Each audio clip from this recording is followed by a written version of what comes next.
You know the image, a silver Mercedes gliding effortlessly down the Autobahn at 150 miles an hour. It screams precision, stability, and engineering dominance. Now cut to the reality inside the massive industrial heartland of the Ruhr Valley. The lights are off, the smokestacks are cold, the silence is deafening. For decades, the world bought the story that made in Germany was the gold standard of economic genius. It wasn't. It was a lie built on a three-legged stool that just collapsed. The German economic miracle was never about superior intellect. It was about superior arbitrage.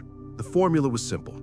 Import dirt-cheap gas from Russia, process it using cheap labor from Eastern Europe, and sell the finished product at a massive markup to a booming China. That trade is gone. If you are currently holding euros in your investment portfolio, or if you are still romanticizing the European dream, you need to wake up.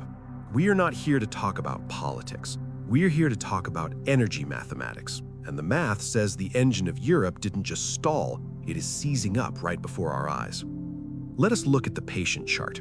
The Purchasing Managers' Index, or PMI, is the pulse of a manufacturing economy.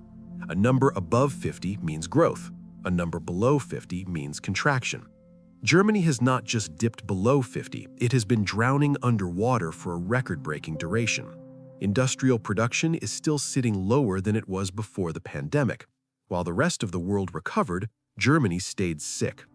But numbers on a chart are easy to ignore until they become eviction notices. That brings us to why we are talking about this right now. Volkswagen. For 87 years, since its founding, Volkswagen has never closed a factory on German soil. It was an unwritten social contract. You work for VW, you are safe. That contract just burned. Management is now openly discussing shutting down domestic plants. This is not just business news. This is a cultural earthquake. It's like McDonald's announcing they will stop selling burgers in America. It signals that the business model is fundamentally broken. Think about the tools in your garage. You know that feeling when you pick up a heavy Bosch drill? It feels solid, it feels reliable. That is the physical manifestation of German engineering. But now, look at the invisible cost behind that drill. The electricity required to machine that steel, to mold that plastic. Industrial electricity prices in Germany are roughly 3 times higher than in the United States. Let me repeat that, 3 times higher. It does not matter how efficient your engineers are. It does not matter how disciplined your workers are. There is no drill bit on Earth sharp enough to bore through a 300% cost disadvantage. The factory floor cannot compete when the utility bill is eating the profit margin before the machines even turn on. Imagine the entire German economy as a high-performance Formula One race car. It's a marvel of engineering. It's precise. It's fast. But it was designed to run on a very specific fuel mixture, cheap energy. For 20 years, that fuel was pumped directly from Siberian gas fields into German factories for pennies on the dollar. And the track it drove on? That was the smooth pavement of unchecked globalization, where trade barriers were low and hungry markets were everywhere. But here's the problem with building a Formula One car. It's useless off-road. And right now, the pavement has crumbled into a dirt road full of potholes called trade wars and tariffs. Even worse, the fuel station is closed. Germany is now trying to run that high-performance engine on liquid natural gas shipped from across the ocean at 5 times the cost. You cannot win a race when you're paying 500% more for gas than the guy in the lane next to you, especially when that guy is driving a cheap, mass-produced Chinese electric vehicle that runs on batteries he made himself.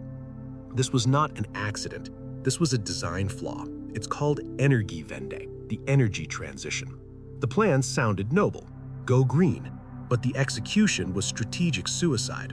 Germany decided to shut down their nuclear power plants, their safest and most reliable source of energy, before they had the renewable infrastructure to replace them. They essentially threw away their umbrella because they hoped it would stop raining. It did not stop raining. Now, we need to be precise here. If you run a digital marketing agency in Berlin or a small software firm, you might survive this. The light staying on costs a bit more, but it doesn't break you. But Germany is not an app economy. It's a stuff economy. It's chemicals, it's steel, it's heavy machinery. These are industries where energy is not just a utility bill, it's the raw material. When you make the raw material unaffordable, you don't just lower profits, you make the existence of the industry mathematically impossible. It's easy to point fingers at the usual suspects. You want to blame the Kremlin for turning off the tap. You want to blame Beijing for flooding the market. But if we're performing an honest autopsy here, the killer is not a foreign dictator. The killer is inside the house.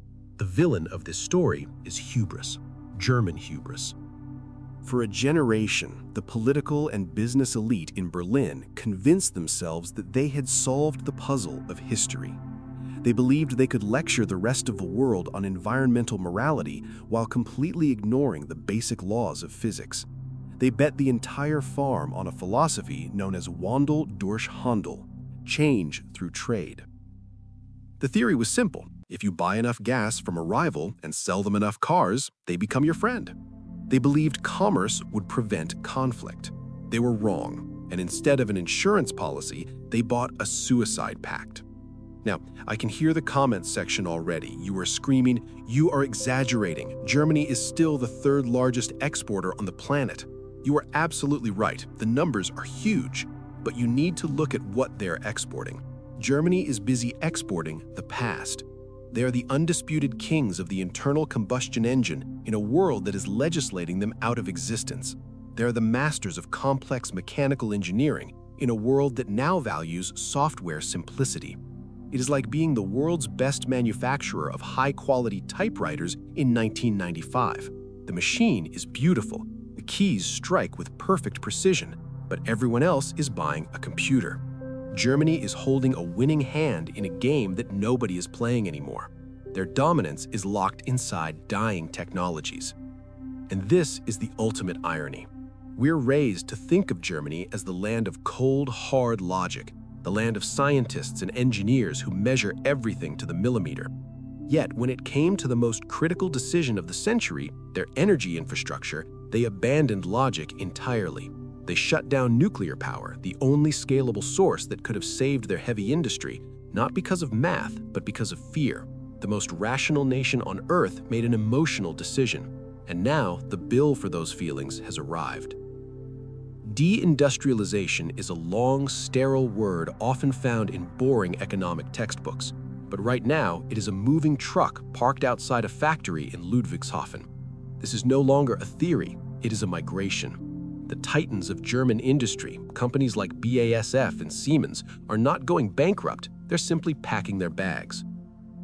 They're cutting ribbons on massive new facilities in Louisiana or Guangdong, while simultaneously handing out severance packages back home. Capital goes where it is treated best, and right now, capital is fleeing the Rhine. The casualty here is not the corporation. The shareholders will be fine. The casualty is the German middle class. For decades, a blue-collar worker in Stuttgart could afford a house, a vacation, and a comfortable retirement. That lifestyle was subsidized by an industrial machine that is currently being dismantled. When the factory leaves, those high-paying jobs vanish, and they're replaced by service sector gigs that pay half as much. The middle of the society gets hollowed out. So how do you survive the hollowing? If you're an investor, you need to look at your portfolio with a cold, hard stare. The German stock index, the DAX, might look cheap right now. Do not fall for it. It is what we call a value trap. You are buying equity in companies that are fighting a war against their own utility bills. If you're an employee working for a European conglomerate, do some digging tonight. Look at their annual report. Where does their revenue come from? If 50% of their cash flow depends on selling to China, you are standing on a burning platform. The Chinese are not buying German machines anymore. They're building their own. Your job security is tied to a customer who no longer needs you. Here is your protocol for the next 7 days. Do not just sit there and worry. Act. Log into your brokerage account. Pull up the fact sheets for any European ETFs you own. Look at the sector breakdown. If you see an allocation to industrials that is higher than 20%, you have a problem. You are exposed to a systemic risk you cannot control. Consider reallocating that capital to markets that actually have their own energy, like the United States. Do not let loyalty to a region destroy your compound interest.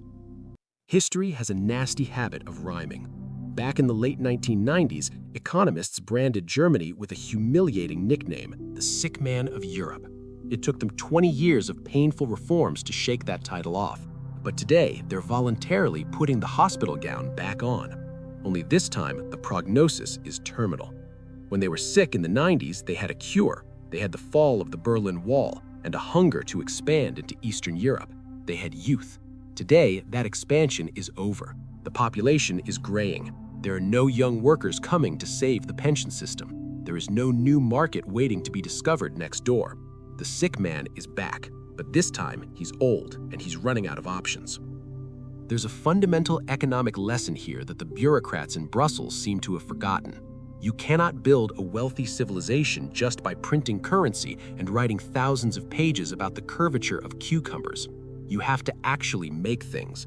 You have to transform raw materials into valuable goods.